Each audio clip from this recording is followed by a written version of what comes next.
Hey, what's going on guys? This is Jake at That Fit Friend, and today we're gonna be doing a first impressions of the brand new TYR DropZero Barefoot Trainer. Name's a little clunky, TYR, I'm not gonna lie, but I'm gonna be doing a first impressions, going to do my first workout, and then sharing some thoughts on that initial workout in the shoe. But I have yet to open this box and physically see these shoes yet.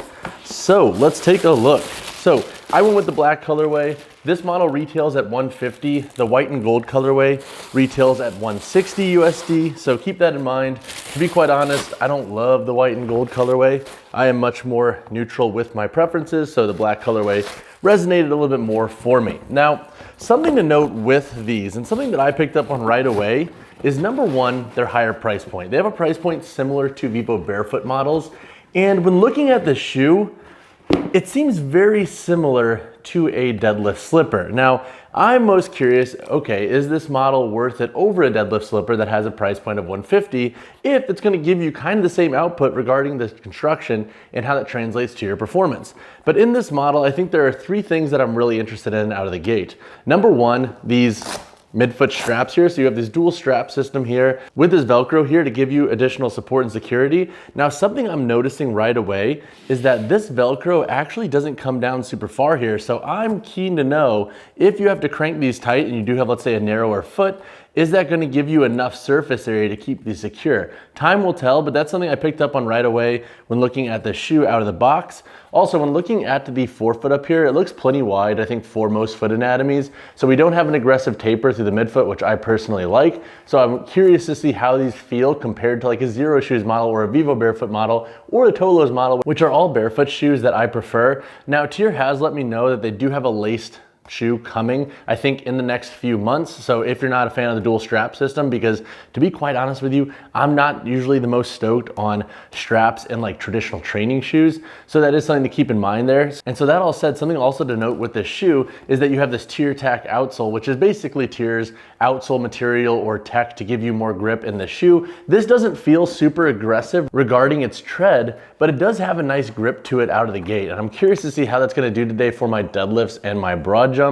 These is usually a really great day to kind of test how a shoe slides when you're catching yourself and you're landing and whatnot. And for deads, just being on a wooden platform, seeing how the shoe's outsole is gonna interact with that. Now, something also I'm noticing is the sole does feel a little bit more stiff out of the box compared to other barefoot shoes. Now, this is not to say that this shoe is stiff like a training shoe, but if you compare it to like a Tolos Archetype 2.0 or a Vivobarefoot Primus Light 3, this has a little bit more structure through the sole and it has a removable insole. So I'm actually curious to see what the stack height is of this shoe. It's likely similar to a Vivobarefoot model, like with a 5-ish, 5.5 millimeter thick sole, but the sole definitely feels a little thicker overall because with this model, you have a pretty rigid rubber here. And this is kind of, I feel like, similar to the L1 lifter, which also has a pretty thick rubber outsole. I wonder if that's just kind of like TYR's thing to help give their shoes a bit more structure and rigidity throughout. But the shoe is designed to be flexible, and I'm sure it'll break in over time. But something that I am kind of concerned with is,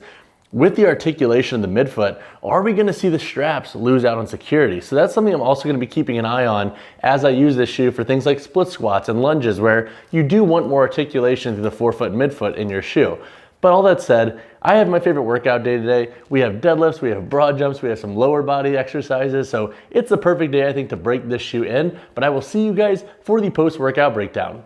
So something to note with this model is when you crank those straps tight, there will be a little bit of fold over there. You can see it in the forefoot right there on my shoe.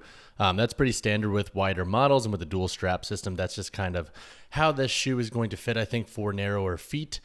Today was a spicy one, though. We did some broad jumps, we did some pulling, so a little bit of a post-activation potentiation day. I love these days because they blend power with strength. And so essentially with PAP, you're going off of this theory that if you create a higher neural response doing something with lifting, you'll get a higher increased performance with your plyometric. I actually did my capstone on PAP training for cheerleaders back in my master's program. Fun fact, I don't think I've ever shared it out on the channel, but finished off today with 465 for 6 with very quick pauses. They were supposed to be full second pauses. I rushed them a little bit. Then we had some accessories with some cyclist squats, some single leg Russian kettlebell swings, and some soleus raises. Super fun hypertrophy, power, and strength day. All right, welcome to the post-workout breakdown. So I have three initial thoughts with the DropZero Barefoot Trainer. So number one, These straps are interesting, and I thought they'd be interesting regarding their security and feel. And now security-wise, these straps did a really good job at giving my foot a nice lockdown feeling.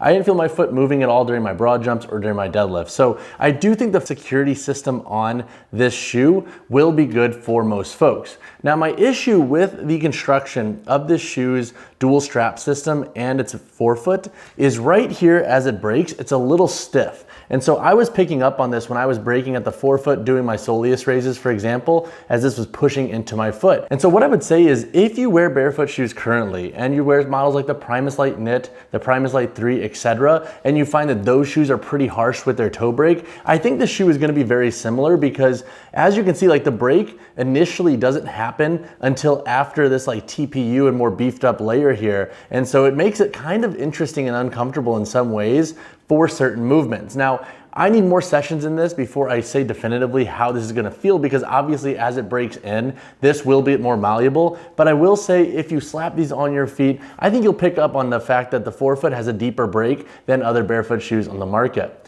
The second first impression that I have with this model is I'm having a tough time justifying and understanding why you would spend $150, $160 for this shoe over a Vivobarefoot model that you can also wear outside of the gym or something even cheaper. And so what I mean by that is with this shoe, I feel like it's a shoe really optimized for training. This is not necessarily a barefoot shoe that I would go wear out and about. It looks too much like a deadlift slipper for my taste in the context of daily wear. So when they roll out their lace version in the next few months, I think that'll be a model that hits better for both training and daily wear needs. But I think if you're somebody, for example, who just wants a shoe that has a very minimalist feel for like deadlifting and lifting, you can find options that will cost less than this shoe and give you a similar performance. Because in reality, like the shoe was a strong performer for my first workout, but again, like with its more like deadlift slippery look to it with these dual straps, I'm nervous that if you want that barefoot shoe for a little bit of everything, this model might fall short. And now I know it's designed for training and lifting, but I feel like I would be amiss not mentioning that part of the shoe.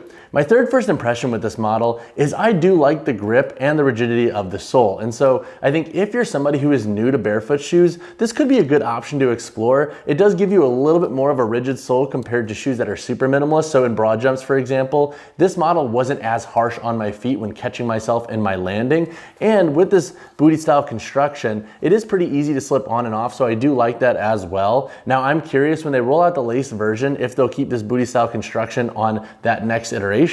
But I do see this as being a pretty good option for somebody who's newer to barefoot shoes, who doesn't necessarily mind the higher price point, and for somebody who does like the dual strap system. Overall though, this model has been a pretty strong performer, and I think it's gonna be a strong shoe in the gym to give you more variety in the context of barefoot shoes. Is it gonna be a shoe for everybody?